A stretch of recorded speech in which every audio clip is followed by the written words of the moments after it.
시청자 여러분 안녕하십니까? VOA 뉴스입니다.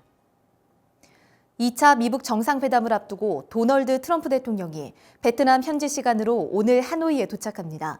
북한 김정은 위원장도 도착할 것으로 알려졌는데 미북 정상회담이 임박해지면서 하노이 선언을 완성하기 위한 양측의 실무 협상도 더 긴박해졌습니다. 하노이 현지에서 안소영 기자가 보도합니다. 2차 미북 정상회담이 열릴 베트남 하노이입니다. 이곳 현지 시간으로 이제 하루 뒤면 트럼프 대통령과 북한 김정은 위원장이 8개월여 만에 다시 만나게 됩니다. 양국 실무 대표들의 협상은 마지막까지 이어지고 있습니다. 두 정상의 하노이 선언을 완성하기 위해 협상을 벌여온 양측 대표들은 지난 21일부터 18시간 넘는 협상을 진행하고 있습니다. 현재 북한의 영변 핵시설 폐기 방안 등 비핵화 조치와 미국의 상응 조치 등을 놓고 협상을 지속하고 있는 것으로 알려졌습니다. 트럼프 대통령은 25일 워싱턴 인근 앤드루스 공군기지에서 전용기를 타고 하노이로 출발해 26일 저녁쯤 도착할 예정입니다.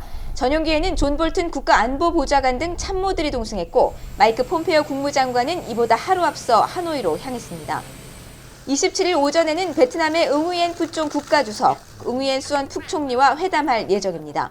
트럼프 대통령은 출발 전 트위터를 통해 김정은과 아주 중요한 정상회담을 위해 베트남으로 간다면서 완전한 비핵화로 북한은 경제 강국이 될 것이라고 강조했습니다. 또 행사 연설을 통해 2차 정상회담 결과에 대한 기대감을 나타냈습니다. I think we'll have a very tremendous summit. We want denuclearization, and I think you'll have a country that will set a lot of records for speed in terms of an economy. 북한의 김정은 위원장은 현지 시간으로 23일 오후에 전용 열차를 타고 평양을 떠났습니다. 평양에서 하노이까지 거리는 4,500km, 시속 60km가량의 열차 속도를 고려하면 60시간이 넘게 걸릴 것으로 예상됩니다. 이런 가운데 비건 대표는 트럼프 대통령이 머물 것으로 알려진 메리어트 호텔로 숙소를 옮긴 것으로 알려졌습니다. 그동안의 실무 협상 결과를 보고하면서 정상회담에서 합의할 내용들을 최종적으로 결정할 것으로 예상됩니다. 지금까지 베트남 하노이에서 VOA 뉴스 안소영입니다. 2차 미북 정상회담이 열리는 하노이는 현재 보안과 경계가 최대 수준으로 격상됐습니다. 경찰은 물론 군 병력까지 동원되고 있는데 김 위원장이 도착할 동당역에도 경계가 강화됐습니다. 하노이에서 김영권 특파원이 보도합니다. 수십 대의 공안 차량이 요란한 경적을 울리며 베트남 정부 영빈관 앞을 지납니다. 건너편엔 중무장한 군인들과 장갑 차량이 지납니다. 금속 탐지기로 건물 주변을 샅샅이 탐색하는 군인들도 시내에서 쉽게 볼 수 있습니다. 미북 정상회담을 앞둔 하노이가 최대 수준의 비상 경계태세에 돌입했습니다.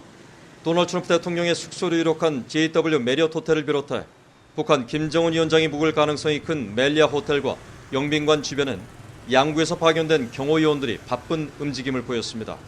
베트남과 중국 접경 지역인 북부 동당 기차역 주변은 군인 수백 명이 배치됐다고 베트남 언론들이 전했습니다. 또 이 지역과 하노이를 잇는 200km에 달하는 고속도로 주변은 중무장한 군인들과 공안들이 특수장비를 동원해 폭발물 등을 탐색했습니다. 레 호아종 베트남 외교부 차관은 25일 기자들에게 보안 경계가 최대 수준으로 유지될 것이라고 말했습니다. You can be assured that security would be at the maximum level for the security and safety of the second summit, not only about the occasions, delegates, but also to the people in Vietnam, including you as members of the media. 호치민 주석의 시신이 안치된 바딩 광장에서 만난 공안 요원들은 평소보다 두세 배 근무가 강화됐다고 말했습니다. 국제 미디어 센터 등 하노이 주요 지역은 올리브 가지를 물고 있는 대형 비둘기 걸개 그림 등 평화를 강조하는 홍보물이 넘쳐나고 있습니다.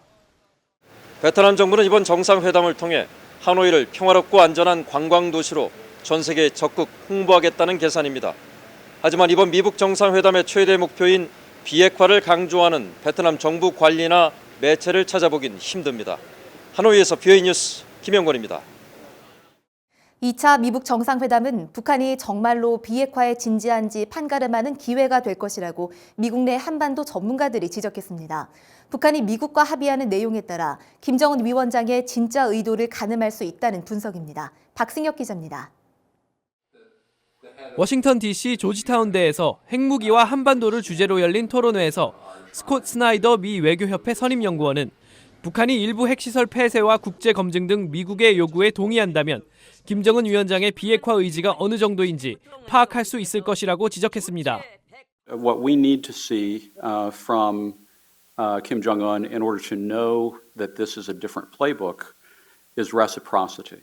If we see evidence of acceptance of reciprocity, that can be evidence that there is change going on in the North Korean approach to the world.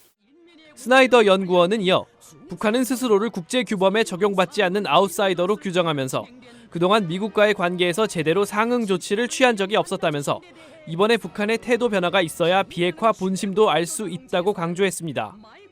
전략국제문제연구소 CSIS의 수미테리 선임연구원은 북한이 더 이상 비핵화를 진행시킬 마음이 없다면 기존에 내놓은 영변과 동창리, 풍계리 폐쇄 이후 더 이상 의제를 확대시키지 않을 것이라고 예측했습니다.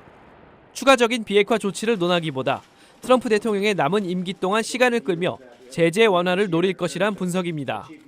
If the intention is not there, then what I'm saying is they're going to drag this out, and then these three facilities are going to be what we're talking about for next 2 years. 영변 핵시설은 매우 중요하기 때문에 폐쇄와 검증만큼은 반드시 확답을 받아야 한다는 지적도 나왔습니다.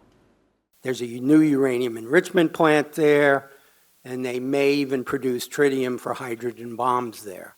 So it's actually a higher value target than many people give it credit for. 전문가들은 하노이 회담에서 북한의 비핵화 의지가 확인되지 않는다면 미국은 북한에 대한 전략 수정을 검토해야 한다고 지적했습니다. VOA 뉴스 박승혁입니다.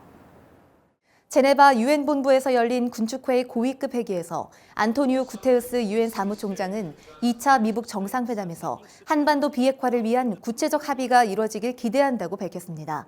또 호주의 머리 스페인 외교장관은 북한의 완전하고 검증 가능하며 돌이킬 수 없는 비핵화를 촉구하는 안보리 결의들을 지지한다고 말했으며 영국의 타릭 마무드 아마드 외교차관은 북한의 성실한 협상과 다음 단계 조치 합의를 촉구했습니다.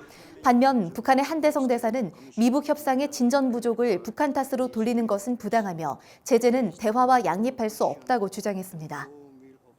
재미이산가족 상봉 추진위원회가 트럼프 대통령이 북한 김정은 위원장과의 2차 정상회담에서 미북 이산가족 상봉을 합의해달라고 요청했습니다. 재미이산가족 상봉 추진위원회는 최근 트럼프 대통령에게 서한을 보내 미북 이산가족 상봉이 이루어지면 미군 유해송환 같이 중요한 인도주의적 문제를 해결하는 동시에 외교적으로 협력적인 분위기를 조성할 것이라고 강조했습니다. 이 서한에는 조지 슐츠 전 국무장관과 윌리엄 페리 전 국방장관, 조셉 윤 전 대북정책 특별대표 등이 서명했습니다. 유럽연합 집행위원회 산하 인도지원 사무국 대표단이 현재 북한에서 인도주의적 지원을 위한 실태 등을 조사하고 있다고 밝혔습니다. 인도지원 사무국은 최근 자체 웹사이트를 통해 북한이 지난 21일 국제사회에 긴급 식량 지원을 요청했다면서 이같이 밝혔습니다. 국제적십자사도 25일 성명을 통해 지난해 북한 식량 생산이 10년 만에 최저였다면서 취약계층의 영양결핍 등을 우려했습니다. 앞서 김성 유엔 주재 북한 대사는 지난 21일 유엔 기구 등에 서한을 보내 북한에 대한 긴급 식량 지원을 요청했었습니다. VOA 뉴스 마칩니다. 시청해주신 여러분 고맙습니다.